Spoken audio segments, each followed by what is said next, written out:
It was an unusually chilly fall evening in Janesville. I was sitting in my office leafing through an old photo album when the phone rang. It was almost 8 o'clock, and I wasn't expecting a call at this hour. "Oscar Barlow here," I said, holding the receiver to my ear. "Uncle Oscar, it's Jonah. I'm sorry for calling so late, but I thought you should know." Her niece sounded unsure, which was unusual for her. Iona Reeves, daughter of my late brother Timothy, was always determined and direct. "What's wrong?" I asked, closing the album. "Is it something with your mother?" "No, Mom's fine. It's Pearl. She's getting married." I was quiet for a few seconds, letting the news settle in my head. "Pearl is my only daughter, 32 years old, with whom we have an uneasy relationship to say the least. And she certainly didn't see fit to tell me herself," I said finally, trying to keep my voice neutral. "I thought you knew." Iona's voice softened. "She sent out the advance notices a week ago. The wedding's in 2 months." "Who is she marrying?" I asked, getting up from the table and walking to the window. A light rain drizzled outside the window, turning the street into a blurry watercolor. "To Gordon Pitt. He's an insurance broker, works at First National. They've been dating for about a year." I snorted. Even the name sounded pretentious. Probably just another narcissist with a perfect smile and an empty head. "What do you know about him?" I walked back to the table and sat on the edge. 36 years old, divorced, no kids. Successful, if the office rumors are to be believed. Specializes in life insurance for wealthy clients. "But?" I caught a slight hitch in her voice. "But he's—" Iona was struggling for words. "He's arrogant, and he likes to impress. I met him at a corporate event. Our companies work together. He's the kind of guy who laughs out loud at his own jokes and calls waiters buddy." I mentally drew a picture of him. Expensive suit, perfect haircut, condescending smile. A perfect match for Pearl, who was always going for flash and status. "Thanks for letting me know," I said, feeling a muffled irritation building up inside, not at Jonah, of course, but at the situation. At least now I'd be ready when I got the official invitation, if I do. "Uncle Oscar," Jonah's voice became pleading. "Maybe I should call her myself. I know you two have a complicated relationship, but—" "No," I interrupted her gently but firmly. "If Pearl wants me at her wedding, she'll find a way to let me know." After the call, I sat in the dark for a long time, staring at the photograph on my desk. Elizabeth, my late wife, was looking at me with an unchanging soft smile. 3 years had passed since her passing, and the pain of loss still felt physical, as if someone had ripped out a part of me and the wound would not heal. "What would you say, Liz?" I whispered, running my finger along the frame. "What would you advise? Me, Oscar Barlow, 66, former economics teacher, widower, father, and, in my daughter's opinion, an inconvenient relative. Someone who doesn't fit into her idea of an ideal life with his unpresentable appearance, old-fashioned looks, and habit of saying what I think." Elizabeth and I met in graduate school. She was an English literature major. I was an economics major. We married in our 3rd year, much to the dismay of her parents, who thought their daughter deserved someone more promising. But we were happy. Pearl was born 2 years after the wedding. We both worked at Janesville College, living modestly but decently. I was always frugal, invested wisely, and by the time we retired, we had a substantial fortune, not wealth, but enough not to worry about the future. Elizabeth often said that Pearl was a copy of her grandmother on her mother's side. The same practicality bordering on calculating, the same desire for outward wealth and status. We loved our daughter, but there was always an invisible wall of misunderstanding between us. Elizabeth managed to maintain at least the appearance of a warm relationship. I, too straightforward, too principled, often conflicted with Pearl. When Pearl was in college, she began to feel ashamed of us, professors with wrong views of success and modest lifestyles. She reached out to the children of wealthy parents, emulated them, tried to be her own in their circle. After college, she went into real estate and succeeded pretty quickly. She started earning more than us and never missed a chance to hint at it. 3 years ago, Elizabeth passed away, quickly, from an aneurysm. We had breakfast together in the morning, discussing plans for the summer, and in the evening I was a widower. Pearl came to the funeral, stayed for a week, helped with the formalities, and disappeared from my life, appearing only on holidays or when she needed financial help. Our last meeting at Christmas ended in a quarrel. Pearl reproached me for living in the past, for refusing to move on after Elizabeth's death. By moving on, she meant selling the house, moving to a smaller apartment or nursing home, and handing over control of my finances to her so that she wouldn't bother me with such complications. I refused. She called twice since then, on some formal occasion. I stood up and walked over to the bookcase that held dozens of photo albums. Elizabeth was sentimental and documented every moment of our lives. I pulled one out at random and opened it. Pearl at 5, curly-haired, smiling, sitting on my shoulders on a trip to the zoo. At 12, serious, with straight hair, even then with that characteristic expression of slight superiority. Her college graduation, she stands between Elizabeth and me, but as if separate from us, already gone in her own life. When did this rift begin? I closed the album, unable to find an answer, and returned it to the shelf. Maybe when she went to private school, where we had struggled to get her into, denying ourselves many things, or in college, when she began to feel ashamed of our humble status as teachers, or later, when she decided that her financial success gave her the right to look down on us? I walked over to the bar and poured myself some whiskey. Elizabeth didn't approve of late-night drinking, but she was gone, and I was too old to deny myself small pleasures. The doorbell rang. I glanced at the clock, almost 10 o'clock at night. Who could it be? I opened the door and saw a messenger with an envelope. "Mr. Barlow, express delivery for you." At this hour? I was surprised, but I took the envelope and signed for it. Heavy cream paper, my name in calligraphy. Inside was an invitation to the wedding of Pearl Barlow and Gordon Pitt, to be held in 2 months at the Green Valley Country Club. The invitation is formal, impersonal. At the bottom is a handwritten note. "Father, we need to meet and discuss details. 7 o'clock tomorrow evening. Laurel's Restaurant on Highland Avenue. Pearl." No, please. No, nice to see you. Just a notice, like a business meeting. I put the invitation on the hall table and went back to my whiskey. The next morning I woke up feeling heavy. Sleep was restless, with scraps of memories and strange images. Elizabeth often dreamed of me, but today her image was particularly vivid. She was sitting in our garden among her favorite hydrangeas, saying something important, but I couldn't make out the words. I got up, took a shower, and went down to the kitchen. My house, a 2-story Victorian mansion with an attic and a small garden, was one of the few historic buildings still standing in Janesville.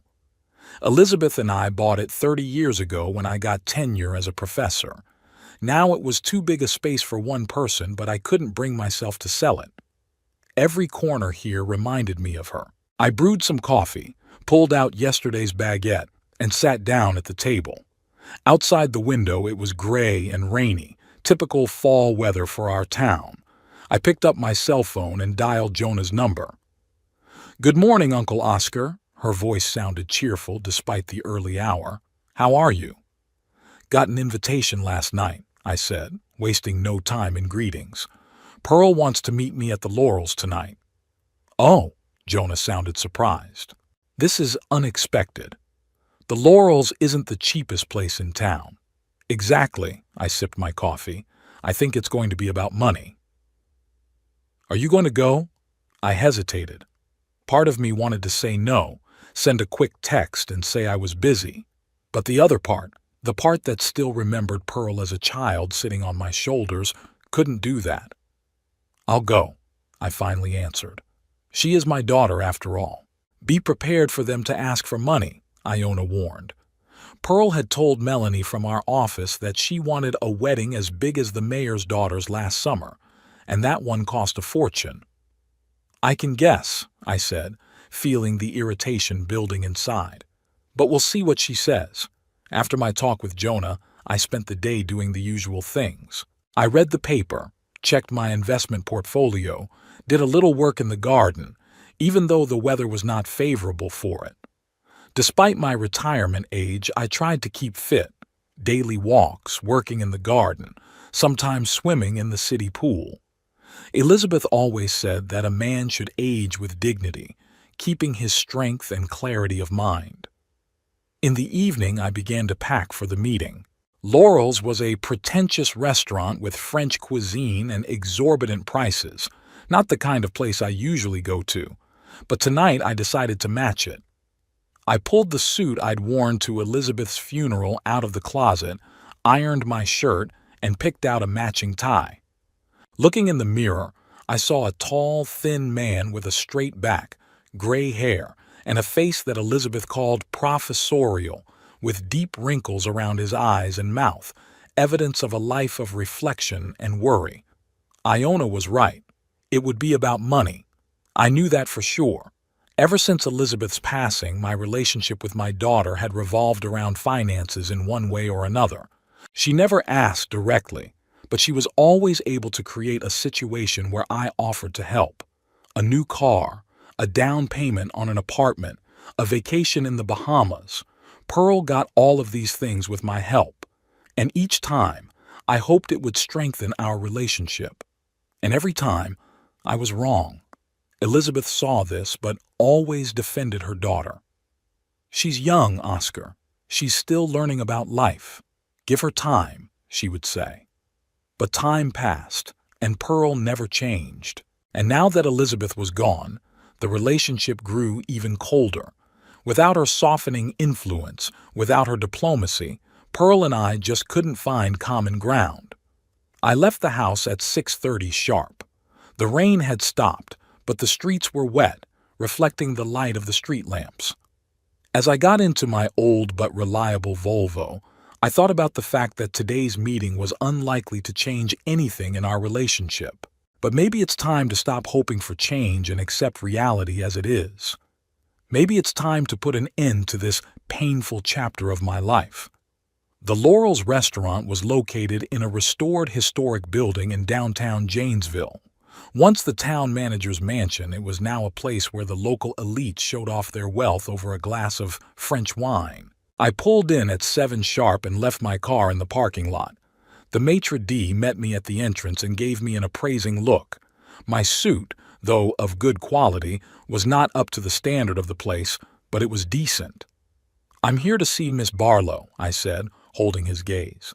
"Certainly, sir. They're already waiting for you." They. So Pearl wouldn't be alone. I took a deep breath and followed the maitre d' into the back of the restaurant, past tables with expensive dishes and muffled conversations. There were 2 people sitting at a table by the window, Pearl and a man I was seeing for the first time, apparently Gordon Pitt. Pearl looked as impeccable as ever, stylish hair, perfect makeup, expensive dress. She had inherited Elizabeth's beauty, the same high cheekbones, the same expressive eyes, but there was no maternal softness in her features. Gordon was exactly as I'd imagined him to be, groomed, self-assured, with a perfect smile and a keen eye. "Father." Pearl stood up and kissed my cheek. I touched her cheek, smelling the light scent of expensive perfume. "I'd like you to meet Gordon." "Mr. Barlow." Gordon stood up and extended his hand. His handshake was firm and dry. "It's a pleasure to finally meet you. Pearl's told me so much about you." I hesitated but nodded and sat down at the table. The waiter immediately materialized beside me, offering a menu. "I've already ordered aperitifs for us," Pearl said, and indeed in a moment glasses of something sparkling appeared before us. "So," I decided not to waste time on small talk, "you're getting married. Congratulations." "Thank you," Pearl smiled, but the smile didn't touch her eyes. "Gordon and I are very happy." And very busy getting ready, Gordon added, putting his hand on Pearl's shoulder. The wedding of the century, you know. I'm sure it is, I sipped from my glass. The champagne was good, but too sweet for my taste. How many guests are you planning? About 200, Pearl said. Just the closest ones. I almost choked. 200 immediate family. I barely have 20 people I can call friends. Impressive, I said in a neutral tone. And where would it take place? At the Green Valley Country Club. Pearl's voice was dreamy. They have a fabulous banquet hall and gorgeous grounds for the photo shoot. And of course, the prices are terrific, I added. Gordon laughed, but it sounded fake. Well, Mr. Barlow, you have to pay for quality these days. That's what we wanted to talk about, Father. Pearl leaned across the table toward me. Do you remember that you promised to pay for my wedding? I frowned, trying to remember when I'd made that promise. When I was 16, Pearl continued, seeing my confusion, you said you'd put money aside for my wedding so I could marry like a princess. I vaguely recalled that conversation. Pearl was a teenager who had just watched some romantic movie and dreamed of a lavish wedding. I had probably said something comforting that fathers say to their teenage daughters. That was a long time ago, Pearl, I answered cautiously. And I'm not sure that's what I promised. But you wouldn't refuse to help your only daughter on such an important day, would you? There was a pleading tone in her voice that I knew well. Pearl had always had a way of manipulating me, playing on my father's feelings. I'm not saying I won't help. I looked her straight in the eye. But first, I'd like to know how much money we're talking about. Pearl and Gordon looked at each other, and he nodded, as if giving her permission. We've worked out a budget. Pearl pulled a piece of paper out of her purse and handed it to me. It's very modest, believe me. I took the sheet and ran my eyes over the numbers. It took me a few seconds to realize the total at the bottom of the page. It was astronomical. You could buy a small house in the suburbs of Janesville for that kind of money. Is this a joke? I asked, not hiding my surprise. Dad, Pearl sounded annoyed, that's the standard budget for a decent wedding these days. We've even cut costs where we can. I glanced at the items. A designer dress from a famous fashion designer, exotic flowers that would be shipped from another country, champagne that would cost as much as a teacher's monthly salary, a photographer to be flown in from New York. Pearl, I put the sheet on the table, this is not a modest budget. This is a budget for someone who wants to impress and show their status. It's not a wedding, it's a demonstration, Gordon snorted. With respect, Mr. Barlow, but times have changed. Nowadays, a wedding is an event to be celebrated with dignity. Dignified, yes, I agreed. But this, I pointed to the paper, is excessive. I knew it. Pearl leaned back in her chair, arms crossed over her chest. You've always been like that. Always counting every dime, always living below your means, and always judging me for wanting more. I'm not judging you for wanting more, I countered. I just don't understand why you would spend that kind of money on one day. Because this day is important to me. Pearl's voice became hysterical. Because I want it to be perfect. Because I deserve it. I looked at my daughter, at her angry face, at her expensive jewelry, at her perfect manicure. And suddenly I realized I didn't recognize her. When did the little girl I taught to ride a bike turn into this woman obsessed with status and glitz? Okay, I said, suddenly to myself. I'll help you with the wedding. Pearl's face brightened and Gordon visibly relaxed. But, I raised my hand, not as much as you're planning. I'm willing to give you a reasonable amount, say. A quarter of what's listed here. The rest you'll have to find on your own or cut your expenses. The smile disappeared from Pearl's face. Are you joking? A quarter? We can't even rent a venue with that money. Then pick a cheaper venue, I suggested. Or reduce the number of guests. Or get a local photographer instead of a New York photographer. You just don't understand, Pearl shook her head. You don't realize how important this is. Maybe, I agreed. But that's my suggestion. Gordon, who had been silent until then, suddenly leaned toward me. Listen, Mr. Barlow, I understand your position, but think of Pearl. This is her day, her dream, and you, as a father, should do everything you can to make that dream come true, especially since you're in a position to do so. How do you know about my opportunities? I asked, feeling the anger building inside me. Pearl told me about your investments, about your house, about how you're pretty wealthy. He smiled, the condescending smile I'd imagined. And, I thought, you're not getting any younger, Mr. Barlow. What are you going to do with all that money? Hadn't you better make your daughter happy now, while you can see her happy? I looked at this self-righteous man and could not believe his insolence. He spoke of my money as if it were his own and alluded to my imminent death as casually as if he were discussing the weather. You know, Gordon, I smiled as coldly as he did, you're right about one thing. I'm not getting any younger, and as I get older, I'm losing patience for this kind of talk. I got up from the table. Father, Pearl got up too. You can't just leave. We haven't discussed the details yet. What details? I looked at her with genuine bewilderment. You invited me to tell me how much I should pay for your wedding, I replied. That's the end of the conversation. Please, let's talk calmly. Pearl took my hand. I realize the amount seems like a lot, but it's really important to me. And for our family. Our family? I didn't hide the irony. Pearl, we don't have a family. We have you and me, and we barely speak to each other. And now you want me to pay a fortune for a party for people I don't even know.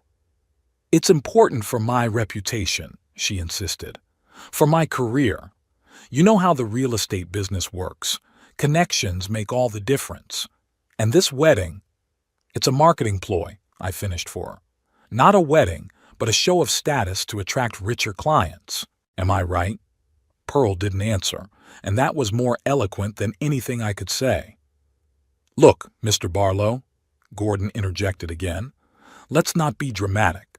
Of course, Pearl wants a beautiful wedding, like any woman, and if it helps her career, what's wrong with that? Don't you want your daughter to be successful? Success, I turned to him, is not just money and status, young man. It's also about self-respect and honesty and living within your means. Those are outdated views, Gordon shook his head. In today's world, success is measured by... I know what you mean by success, I interrupted him.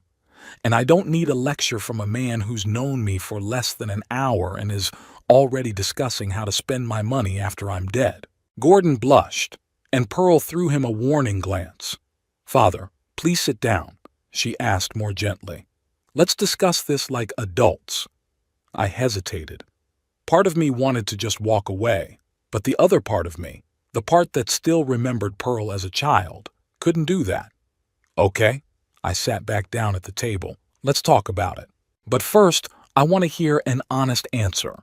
Why did you think I should pay for your entire wedding? You both work. You make good money. Why not pay your own way? Pearl and Gordon looked at each other again. We're investing in real estate, Gordon finally answered. All of our spare cash goes into investments. It's a sound strategy in the long run. I see, I nodded. And that's why you thought it would be better to spend my money than your own? That's not how we see it, Pearl objected. You're my father, and traditionally, the father of the bride pays for the wedding. It's just tradition. Tradition came about when fathers married off their daughters at 18, I pointed out.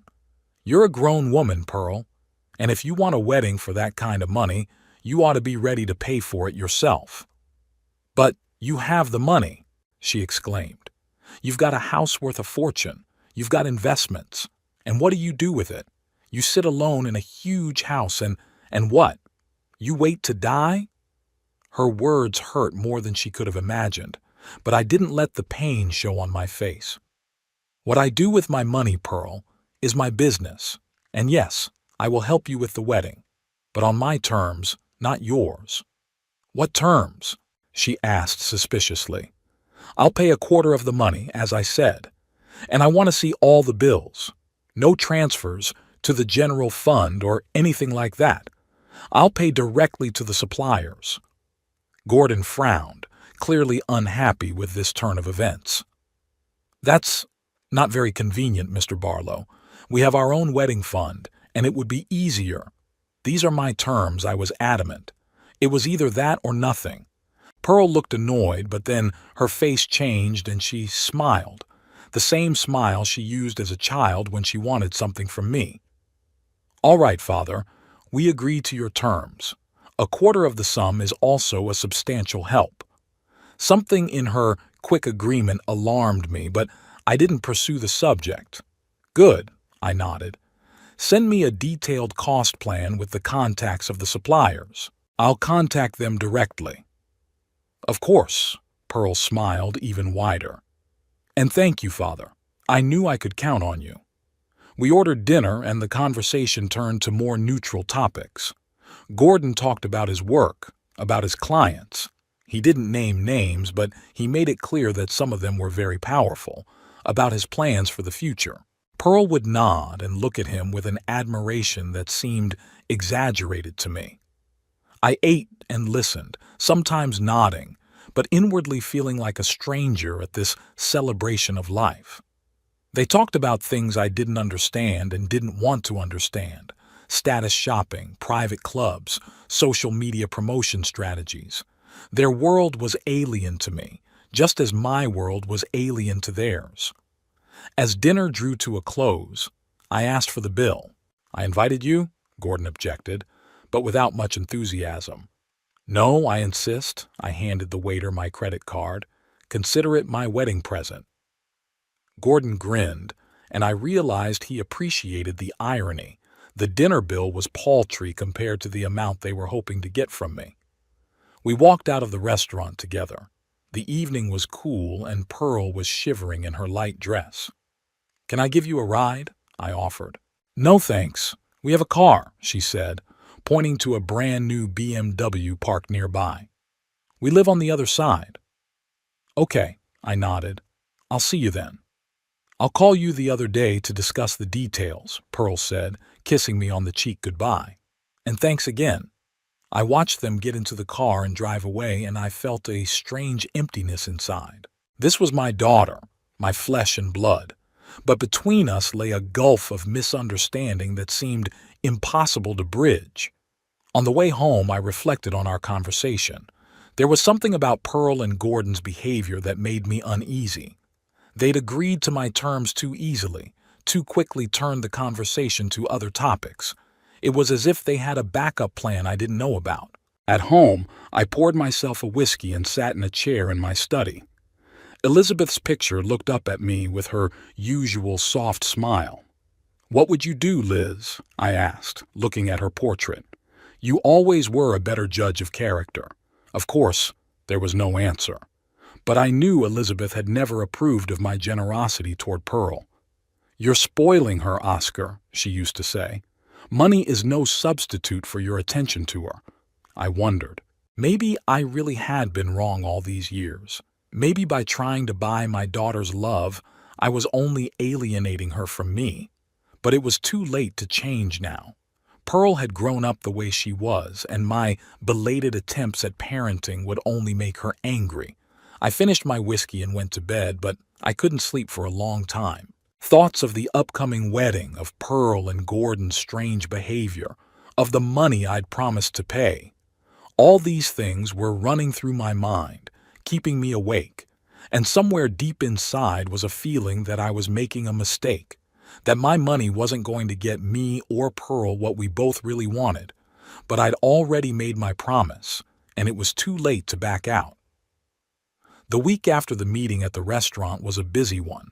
Pearl had sent me a list of wedding expenses that was impressive in its scope. I'd chosen a few items: rent for the Green Valley Country Club, catering services, and musicians, which totaled about a quarter of the total budget, as we'd agreed. "I looked at your list," I told Pearl over the phone, "and I've decided that I'll pay for the Green Valley rent, the catering, and the musicians. Just those items." Pearl sounded disappointed. I thought you'd pick something. Well, something more prominent, like my dress or the photographer. Pearl, the venue and the food are the foundation of any wedding. Without them, nothing happens at all. Okay. She wasn't happy, but she didn't argue. I'll give you the contacts for the Green Valley manager and the catering company. You need to sign a contract with them and make an advance payment as soon as possible. The same day I called the manager of Green Valley, negotiated the details, and transferred the first payment, a significant sum, which guaranteed the booking of the country club on the desired date. Then he contacted the catering company and also made a down payment. In the evening, Iona called. "Uncle Oscar, how did your meeting with Pearl go?" "About as well as I expected," I replied tiredly. "She wants a wedding of the century, and I have to pay for it." "And you agreed?" "Partially. I'll pay a quarter of the costs, the venue, the food, and the musicians. The rest is up to them." "I see," Iona said quietly. "You know, I got an invitation to a pre-wedding dinner. It's in 2 weeks at the Green Valley. Are you invited too?" "Not yet," I wondered. "But maybe an invitation will come." The invitation came 3 days later, a plain envelope delivered by regular mail. Inside was a printed card with the date, time, and location of the pre-wedding dinner. No personal note, nothing to indicate a special role for the father of the bride. I called Pearl to confirm my attendance. "Got an invitation to the pre-wedding dinner. Of course I'll be there." "Oh, great," she sounded distracted. "Just be aware that it's going to be a rather corporate event. A lot of the guests are my clients and Gordon's co-workers." "I'll behave myself, if that's what you're worried about," I said, not hiding the irony. "That's not what I meant," Pearl replied quickly. "I'm just warning you that there will be a lot of strangers. I don't want you to feel uncomfortable." On the day of the pre-wedding dinner, I was especially prepared. I got out my best suit, ironed my shirt, picked up the tie Elizabeth had once given me. I wanted to look dignified so Pearl wouldn't be ashamed to introduce me to her important guests. The Green Valley Country Club was 20 miles from Janesville, in a picturesque valley surrounded by rolling hills. It was a luxurious place with a golf course, tennis courts, and a colonial-style main building. I arrived exactly at the appointed time and left my car in the parking lot where many expensive cars were already parked. Inside the clubhouse, I was met by a host who checked my invitation and escorted me to the banquet room. The room was decorated with exquisite simplicity: white tablecloths, silverware, crystal glasses, fresh flowers on every table. The guests, dressed in evening clothes, stood in groups, talking and sipping champagne. I spotted Jonah, who waved to me from across the hall. I headed toward her, feeling the appreciative stares of the guests. "Uncle Oscar," Iona hugged me. "I'm glad you came. How are you feeling?" "A little out of sorts," I admitted. "There are so many people here and I don't know anyone." We each took a glass of champagne and found a relatively quiet corner from which we could watch the action. Soon Pearl and Gordon appeared. They entered the room like a couple from a magazine cover, she in an elegant evening gown, he in an impeccable tuxedo. It was almost 40 minutes before Pearl noticed us and walked up, leading Gordon with her. "Father Jonah," she smiled, but the smile didn't touch her eyes. "I'm glad you could make it." "We wouldn't have missed an event like this," Iona replied as she hugged Pearl. "Father, I want you to meet some of our friends. It's important to me." The next hour turned into an endless series of introductions and small talk. Pearl introduced me to her clients and colleagues, Gordon's business partners, some important people in the local government. "And this is my father, Oscar Barlow," Pearl said each time, adding, "former college economics professor." The word "former" was a reminder that my active life was behind me, that I was now just an old man living out my days. When the host announced that dinner was served and the guests were seated, I found that I was not at the main table, where Pearl, Gordon, and his parents were seated, but at one of the far tables with Jonah and some of Gordon's distant relatives. I'm surprised they didn't put you next to Pearl, Iona said. You're her father. I guess there were more important people there. I tried to be light-hearted, but I felt a twinge of resentment inside. After dessert, the toasts began. Gordon stood up first, raised his glass, and gave a heartfelt speech about how happy he was to meet Pearl. Gordon's father spoke next, talking about family values and traditions. I was expecting to be asked to say a few words. After all, I am the father of the bride.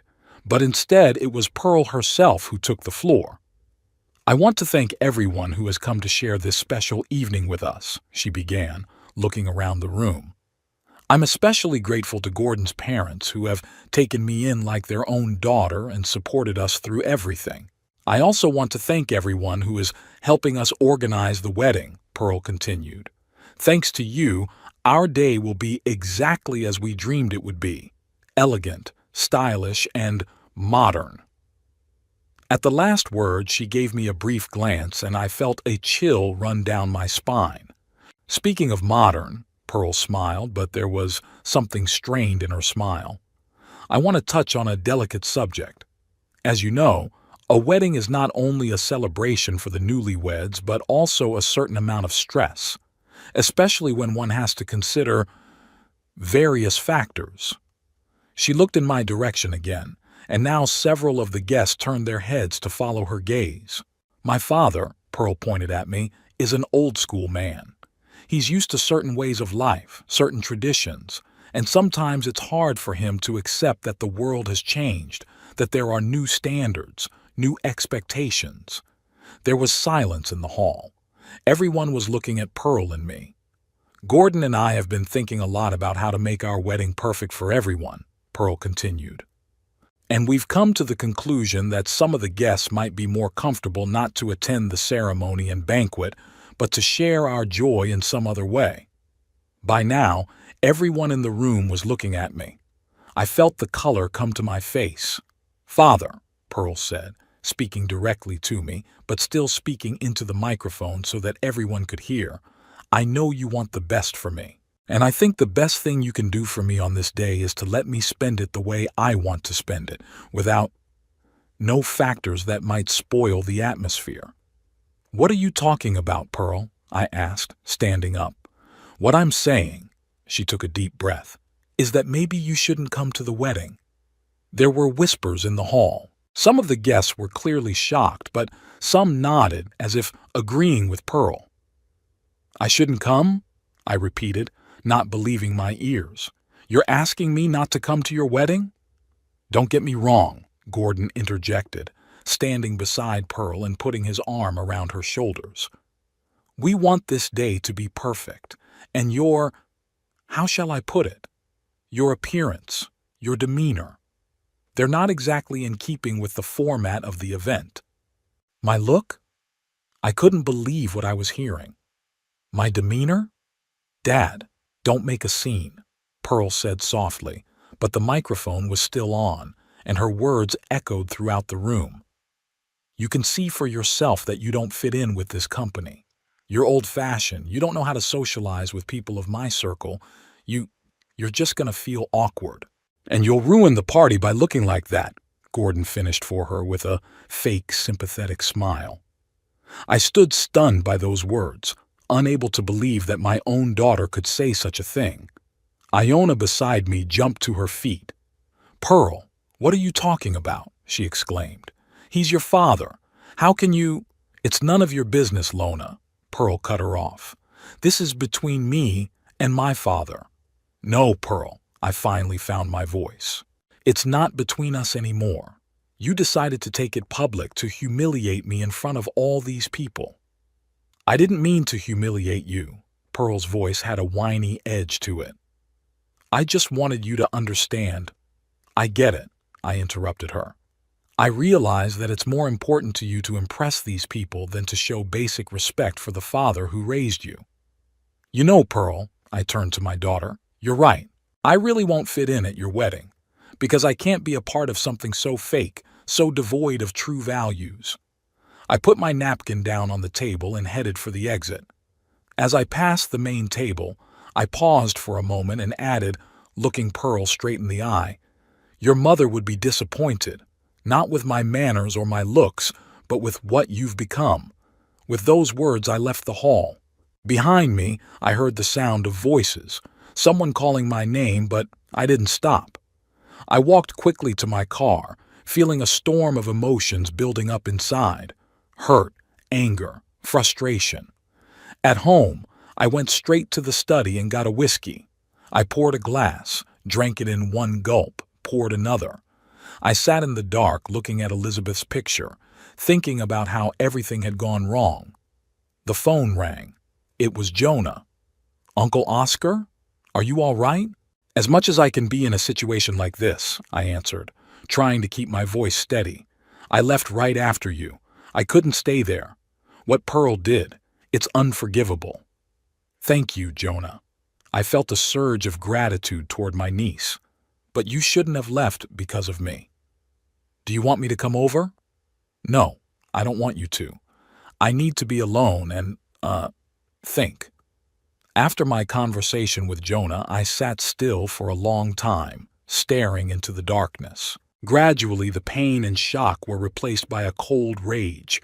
I remembered all the times Pearl had used me, manipulated me, taken me without giving me anything in return. And tonight was the last straw. I turned on my computer and logged into my bank account. I found the payments I'd made for Pearl's wedding, the prepayment for the Green Valley rental, for the catering services. I clicked the Cancel Transaction button. The system asked if I was sure. I was more sure than I'd ever been in my life. Then I opened a desk drawer and pulled out a folder of documents.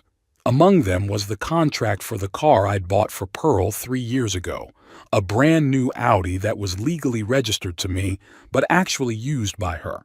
I'd always paid the insurance and taxes. I picked up the phone and dialed my lawyer's number. Alan. "I'm sorry to call you so late. I have an emergency. I need to sell a car that's registered to me but used by my daughter. How quickly can I do that?" Alan, who had been friends with me since college, didn't ask too many questions. "Legally, the car is yours, so you can sell it at any time. Is there a specific buyer, or put it on the market?" "Put it on the market, for the best price you can get."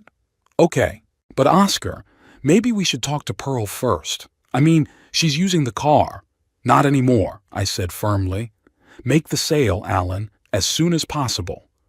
When I finished talking, I felt strangely relieved. For the first time in a long time, I was acting decisively, not thinking about how Pearl would take it, not trying to please her or win her approval. I was just doing what I thought was right. The morning after the pre-wedding dinner began with a phone call. It was the manager of the Green Valley. "Mr. Barlow, we've had a problem with your payment. The bank says the transaction was canceled." "Yes, I canceled the payment," I confirmed, "and I don't plan on resuming it." But we have a contract." The manager was confused. "Miss Barlow will be very upset." "It's not my problem anymore," I said calmly. "If you have any legal questions, you can contact my lawyer." Before I could finish talking, the phone rang again. This time, it was Pearl. I took a deep breath and answered it. "What did you do?" she shouted, not even letting me say hello.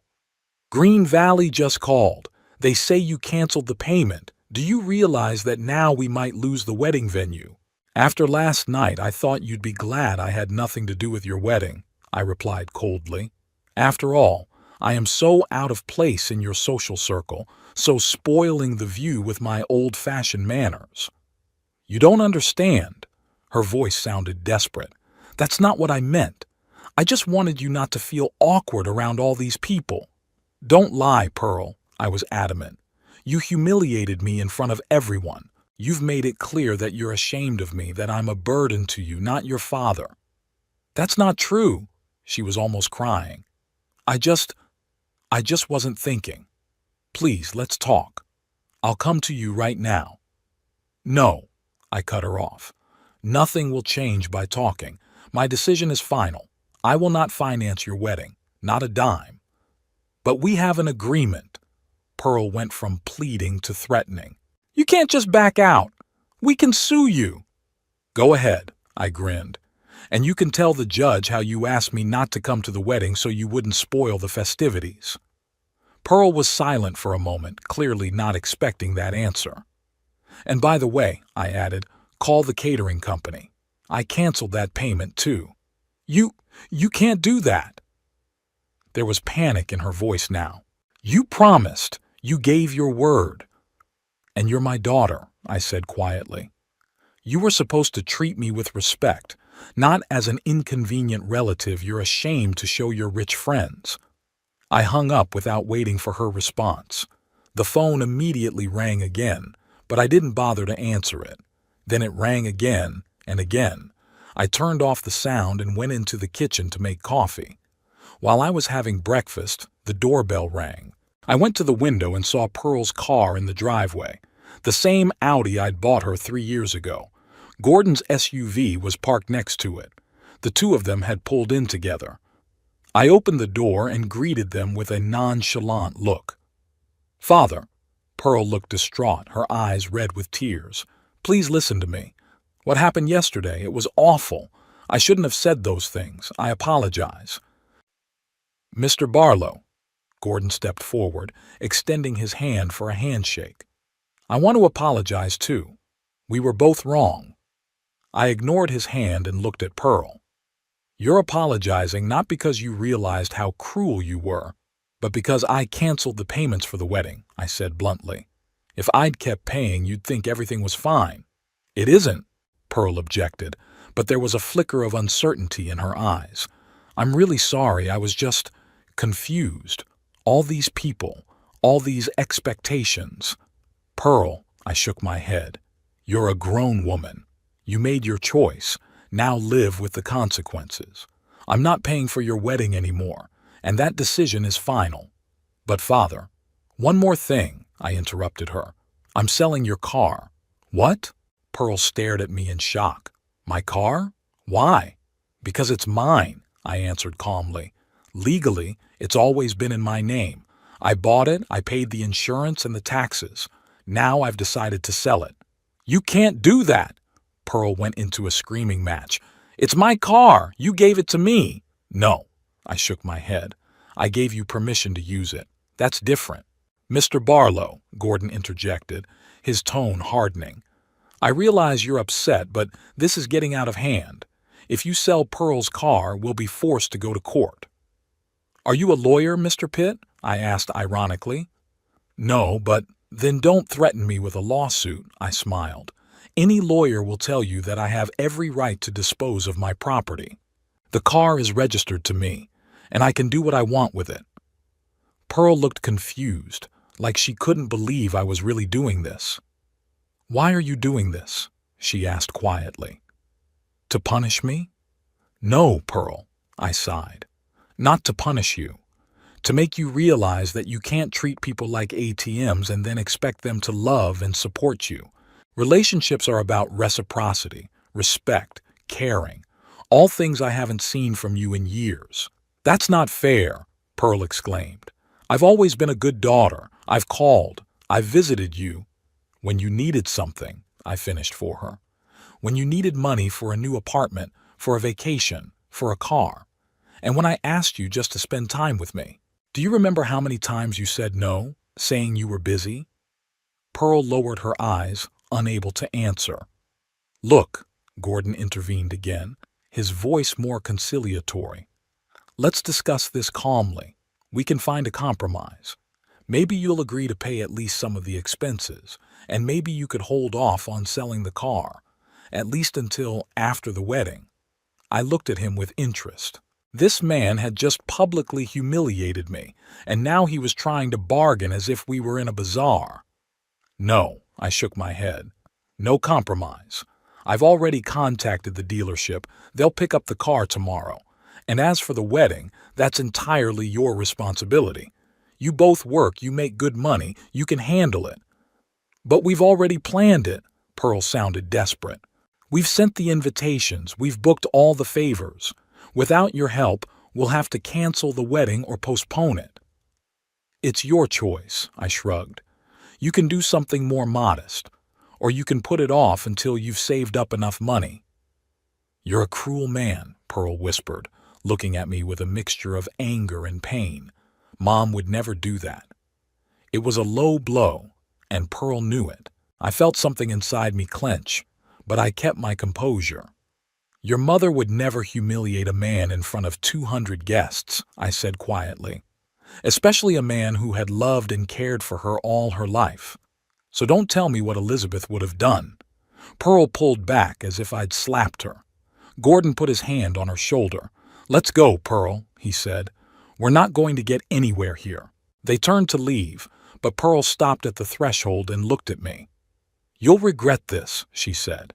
"When you're all alone, when you realize you lost your only daughter because of your pride and stubbornness, you'll regret it."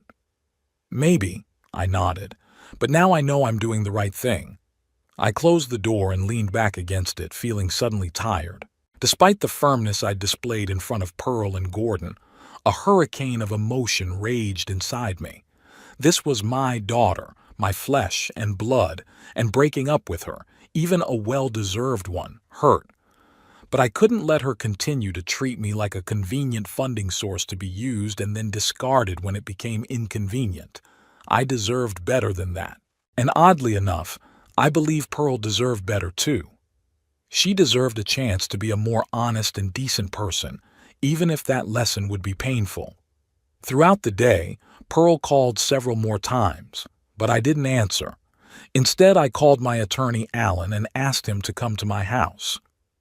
"I have another favor to ask of you besides selling the car," I said as we sat in my office. "I want to change my will." Alan looked at me carefully. "It's a big decision, Oscar. Are you sure?" "Absolutely," I nodded. "I want to remove Pearl from the will completely." "Completely?" Alan raised his eyebrows. "Not leave her even a token amount?" "No," I shook my head. "I decided to handle my funds differently." I told Alan my plan. I wanted to donate most of the money to the local college where I'd taught for more than 30 years to establish the Elizabeth Barlow Scholarship Fund for students of English literature. I decided to give part of the funds to Iona to help her start her own business. The remainder was to go to charity, the local hospice where Elizabeth spent her last days, and the animal shelter she had supported during her lifetime. "Those are worthy causes," Alan agreed. "But do you realize that Pearl could contest the will after you're dead?" "Let her try," I grinned. "We'll make it legally perfect, and I'll record a video message explaining my motives. Let the judge see that I was of sound mind when I made this decision." Alan nodded and started taking notes. When we finished discussing the details, he looked at me with concern. "Oscar, I've known you for almost 40 years, and I've never seen you so determined. What happened between you and Pearl?" I told him about the pre-wedding dinner, about the public humiliation, about Pearl and Gordon's words. Alan listened with growing surprise and indignation. "It's unbelievable," he said when I had finished. "I've known Pearl since she was a kid, and I never thought she'd be capable of something like this." "People change," I sighed. "Sometimes, not for the better." "And yet," Alan paused, "are you sure you want to cut off your relationship with your daughter completely? Maybe in time." "I'm not saying it's forever," I interrupted him. "If Pearl ever truly realizes what she's done and truly changes, I'd be happy to restore the relationship. But I don't believe that will happen anytime soon. In the meantime, I want to protect myself and my assets from her manipulations." Alan nodded understandingly and promised to prepare all the necessary documents in the next few days. After he left, I called Iona and invited her to lunch the next day. I needed to discuss with her my decision to help her start her business, and I wanted to do it in person, not over the phone. In the evening, while going through my mail, I discovered an email from Pearl. The subject line read, "One last try." I opened it with some hesitation. "Father, I am writing because you are not answering your phone. I hope you will at least read this letter. I realize I said some terrible things yesterday. I'm not proud of it. But you have to understand, I was under tremendous pressure. Gordon's parents are very conservative and have certain expectations. My clients and partners do too. My future, my career, depends on this wedding. Yes, that was an unfortunate thing to say. Yes, I shouldn't have said that in public. But are you really willing to destroy our family over one mistake? Can't you forgive your only daughter? Please come to your senses. Without your help, we'll have to cancel the wedding or make it so modest that it will damage my reputation. Do you really want that for me? Pearl. I reread the letter several times, not believing my eyes. Even now, trying to apologize, Pearl was only thinking about herself, her reputation, her career. Not a word about my feelings, about how painful it was for me to hear her words, how humiliating it was to stand in front of all those people and listen to my own daughter shame me. I closed the letter without responding. Some things can't be fixed with words, especially such empty and selfish ones. The next day, the dealer came to pick up Pearl's car. I handed him the keys and paperwork and signed all the necessary papers. It was strange to watch the car I had bought with such joy, thinking I was doing my daughter a favor, drive out of my driveway. But I felt no regret, only quiet determination. Jonah arrived by lunchtime, as we'd agreed. She looked worried. "Uncle Oscar, I heard what happened to Pearl's car," she said, hugging me. "She's telling everybody that you're taking revenge on her." "Let her say what she wants," I shrugged. "I know the truth, and you know the truth." We sat down at the table, and over lunch I told Jonah about my decision to help her start a business. "You've been talking about an organic home improvement store for a long time," I reminded her. "I'm ready to provide startup capital, not as a loan, but as an investment. If it works, great. If it doesn't, no big deal." Iona looked at me with surprise and gratitude. "Uncle Oscar,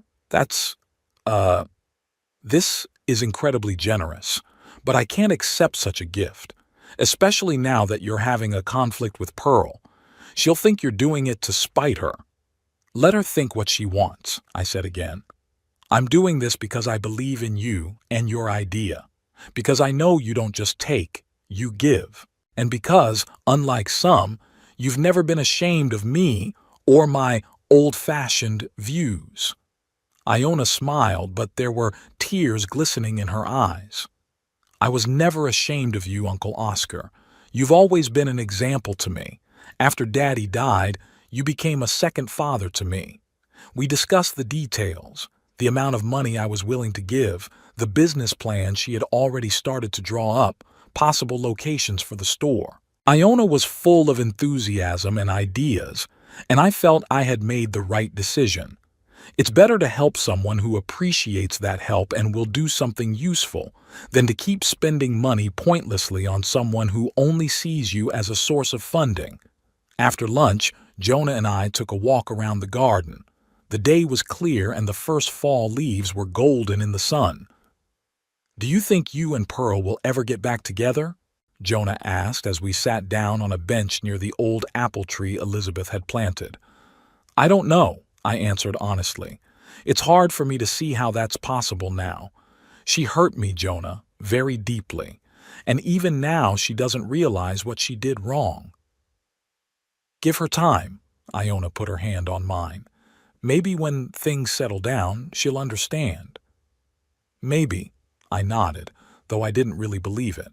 "But I won't wait forever.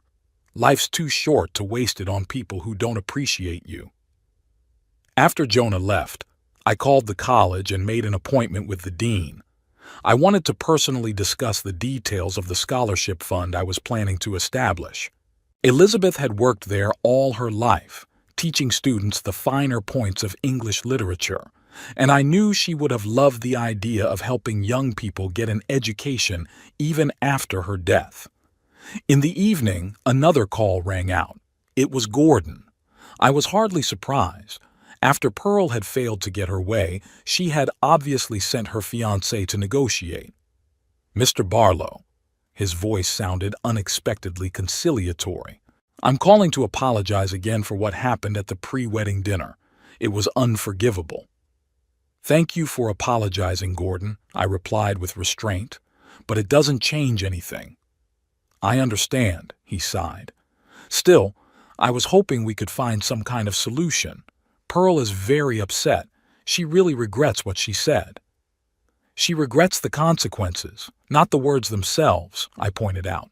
There's a difference. Perhaps you're right, Gordon agreed abruptly. But shouldn't we give her a chance to make amends? Can't you try to repair the relationship? We can, I nodded, though he couldn't see it. When she's ready to admit her mistake for real, not because she wants my money. When she realizes that her relationship with her father is more important than the impression she makes on her wealthy acquaintances. I understand, Gordon repeated, and I'll try to help her realize that. But maybe you could take the first step. Maybe you could agree to meet her, to talk to her. Not now, I shook my head. The wounds are too fresh right now. Maybe after a while. But definitely not before the wedding. Gordon was silent for a moment, apparently pondering my words. Well, I understand your position, he said at last. And I respect it, though I don't agree with it. I hope that in time the situation will change. I hope so too, I replied sincerely. Good luck with Pearl. After that conversation, I felt a strange sense of relief.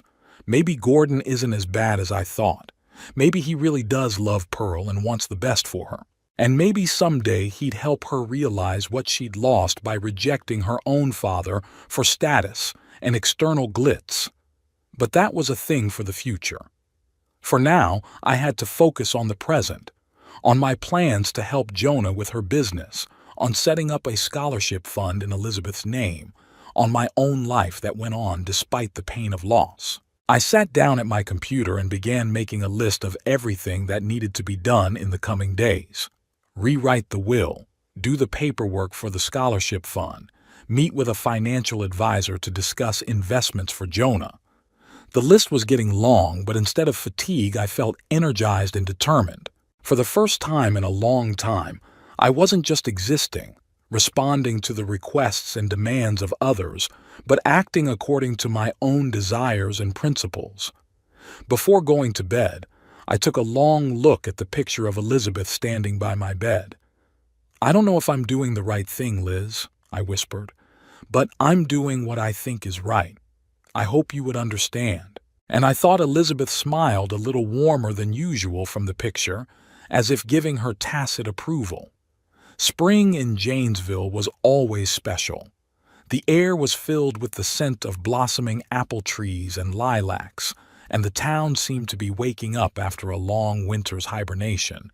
It had been 6 months since that unfortunate pre-wedding dinner that had changed my life. 6 months since I had made a decision that many would consider radical, but which was the beginning of an unexpected liberation for me.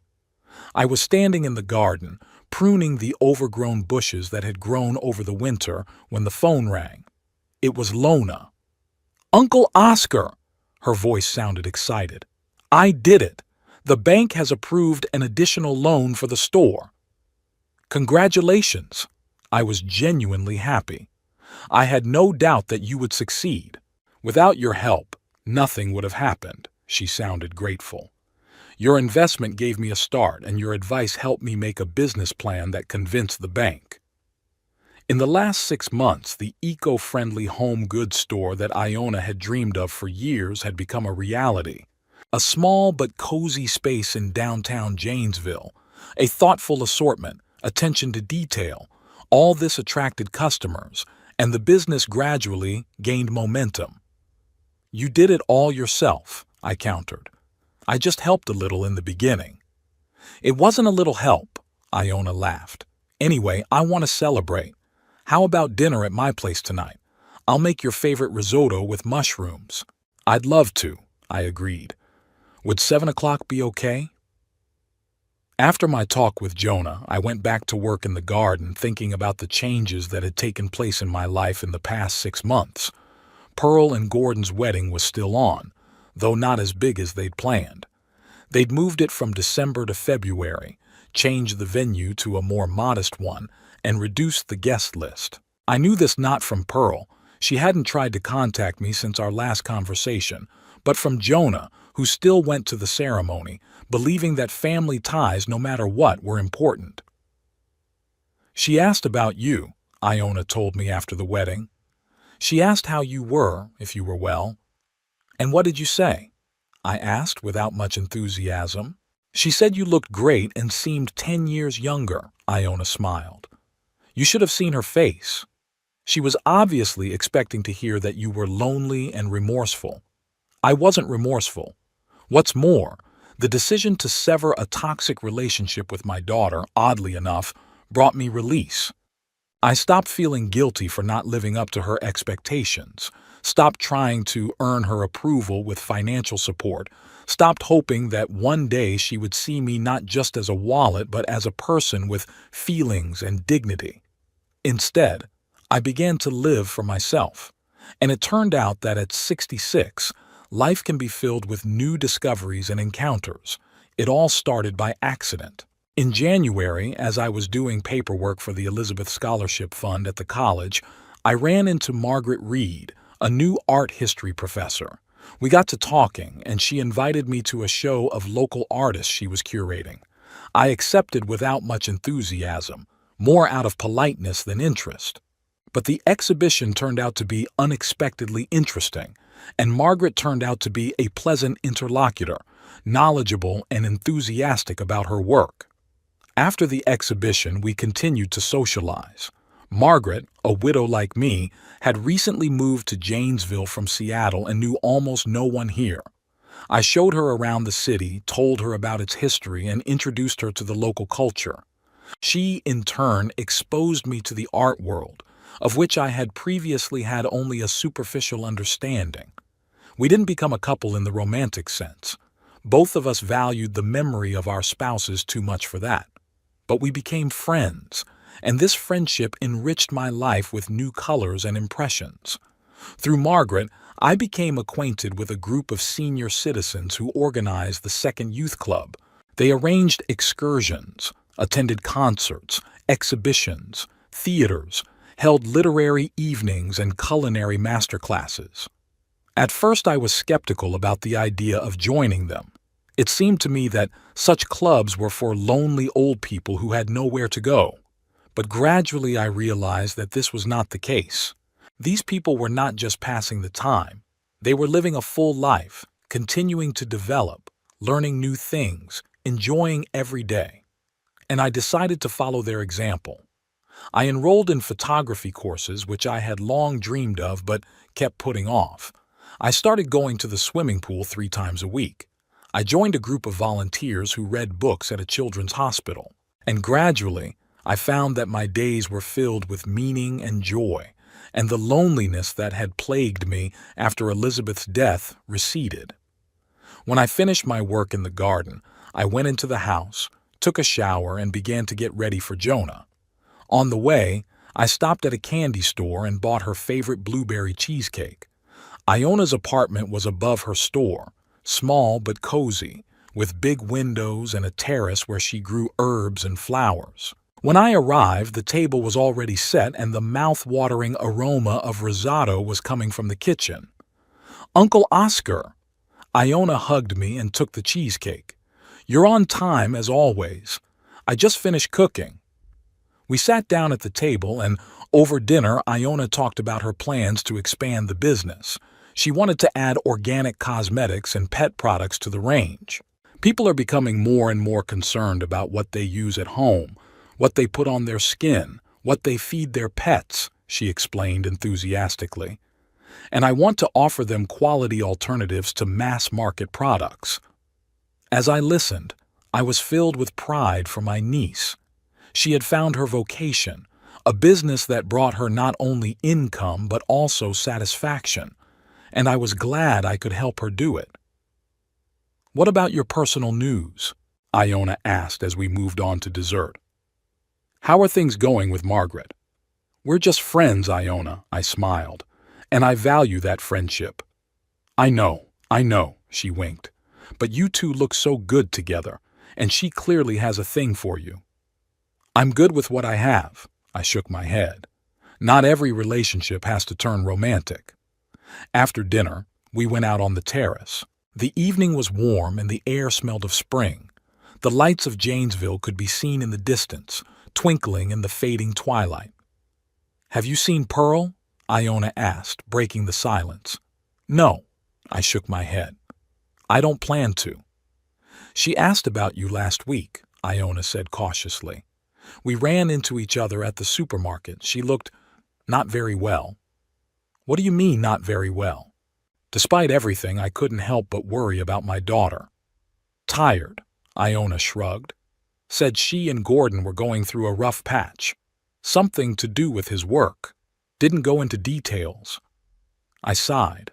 Part of me wanted to know more, wanted to call Pearl, ask if she was okay. But the other part reminded me of the pain she'd caused, the words that couldn't be forgotten or forgiven so easily. "She made her choice," I said finally, "and I made mine. Maybe someday we'd find our way back to each other. But right now, it's too soon." Iona nodded, not insisting. She respected my decision, though I knew that deep down she was hoping for a reconciliation. We talked about other things. The book I'd recently read, the trip to the mountains Iona had planned for the next month, the new photos I'd taken on a field trip with the second youth club. By the time I got home, it was late. I sat in a chair in my office and looked at Elizabeth's picture. "You'd be proud of Jonah," I said aloud. "She is so much like you, the same determination, the same kindness, the same independence." I often talked to Elizabeth, telling her about my days, sharing my thoughts and feelings. It wasn't a sign of insanity, just a way to stay connected to the woman who had been a part of my life for so long that even death couldn't completely sever that bond. The next morning, Richard Davenport, my old friend and college colleague, called. We had met in graduate school, taught together, and kept in touch even after he had moved to Portland to take a position as dean of the economics department at the university there. "Oscar," his voice was as cheerful as ever. "How's life in this backwater of ours?" "Not too bad," I smiled. Richard had always called Janesville a backwater, even though he'd lived here most of his life. "How's Portland?" "Rainy as usual," he laughed. "But that's beside the point. I have a proposition for you, Oscar, or rather, an invitation." "I'm listening." I raised my eyebrows, intrigued, though he couldn't see it. "Remember we talked about the book on behavioral economics? About how to apply its principles to real life, to the everyday decisions of ordinary people?" I remember we had discussed the idea a few years ago while Elizabeth was still alive, but it was just talk then. "Anyway, a publishing house is interested. They're willing to give an advance and a contract if we submit a detailed outline and a couple of sample chapters." "That's unexpected," I was surprised. "But I'm not sure I'm ready for such a project, Richard. It's been years since I've taught. I don't keep up with new research." "That's why you're perfect for it," Richard interrupted me. "We're not writing an academic treatise, Oscar. We're writing a book for ordinary people to help them make better decisions. Your experience, your outside perspective is exactly what we need." I thought about it. The idea was intriguing, but, "Richard, I can't move to Portland. I have a home here. I have connections." "Who said anything about moving?" He laughed again. "Although I admit I was hoping you'd at least consider it. Portland's a great city, Oscar. There's so much going on here, so many opportunities. And frankly, I miss our discussions over a glass of whiskey." I smiled. I missed those discussions too. Richard had always been a great conversationalist, a sharp mind, a broad outlook, the ability to listen and argue without getting personal. "I'll think about it," I said finally. "About the book for sure. Maybe about moving too, but no promises." "That's all I'm asking." I could hear the satisfaction in Richard's voice. "Let me know when you decide. And Oscar, it would be great to work together again." After talking to Richard, I couldn't stop thinking about his proposal. The book was an interesting project in itself, an opportunity to share knowledge, experience, and help people make sense of the complex world of economic decisions. But moving to Portland? That would mean leaving the house where Elizabeth and I lived, the city where most of our lives had been spent, the places that held her memory. On the other hand, there was less and less of what held me here. Pearl I didn't see and didn't plan to see. Iona, though she lived in Janesville, was independent and hardly needed my constant presence. The new friends from the second youth club were fine people, but we weren't that close. Margaret. She was nice to spend time with, but our relationship didn't go beyond friendship and was unlikely to ever do so. I decided not to make any hasty decisions and give myself time to think, especially since summer was ahead and I was planning a trip with the second youth club to the coast. The trip turned out to be exactly what I needed. 10 days on the ocean, in the company of people who knew how to appreciate every moment of life, taught me a lot. I looked out at the vast horizon, at the waves crashing on and off the sand, and thought about life, about its cycles, about how sometimes you have to let go of the past in order to move on. Back in Janesville, I made a decision. I called Richard and told him I agreed, both to the book and to move to Portland. Not permanently, but for a year at first to see how the book went, how I liked the new city. I decided not to sell the house in Janesville, but to rent it out just in case I wanted to come back. Iona accepted my decision with understanding, though with some sadness. "I'll miss you, Uncle Oscar," she said as she helped me pack the books. "But I'm glad you're not sitting still, that you're trying new things." "Portland isn't that far away," I comforted her. "You can always come visit, and I will. This isn't goodbye, Jonah, just a new chapter. I didn't tell Pearl of my decision. I didn't see the point. If she wanted to find me, Lona could always pass on my contacts. If not, well, so be it." I spent my last evening in Janesville in the garden. Sitting on a bench under an old apple tree Elizabeth had planted, I thought about the years that had passed, the decisions I had made, the roads I had traveled. Did I have any regrets? Of course. I regretted not building a warmer relationship with my daughter, for not seeing her true attitude toward me sooner, for trying to buy her love instead of demanding respect. But I didn't regret my last decision, to end the toxic relationship, stop being a funding source, and start living for myself. That decision brought me pain, but also liberation, and opened the door to new opportunities, new relationships, and a new life. In the end, self-respect and dignity proved more important to me than family ties based on material gain alone, and I was sure Elizabeth would understand and support me in this. In the morning, I walked through the house one last time, saying goodbye to every room, every corner that held memories of my life with Elizabeth. I took a few of the things dearest to my heart, her photographs, letters, books with her notes in the margins. I left the rest in the house, which would now be waiting for new tenants. Iona came to see me off. We hugged goodbye, and I promised to call every week to tell her about my new life, about working on my book, about Portland. "Be happy, Uncle Oscar," she said, looking into my eyes. "You deserve it." I got in my car and drove out of Janesville, the town that had been my home for almost 40 years. But instead of sadness, I felt a strange excitement, an anticipation of something new, uncharted. There was a road ahead, a new town, a new job, new people. I didn't know what this new chapter of life would bring me. I didn't know if I'd miss Janesville enough to want to come back. I didn't know if I'd ever reconcile with Pearl, or if our paths had parted forever. But I did know one thing. I never looked back again. I was looking forward to the future I'd chosen for myself. And that was the most important thing.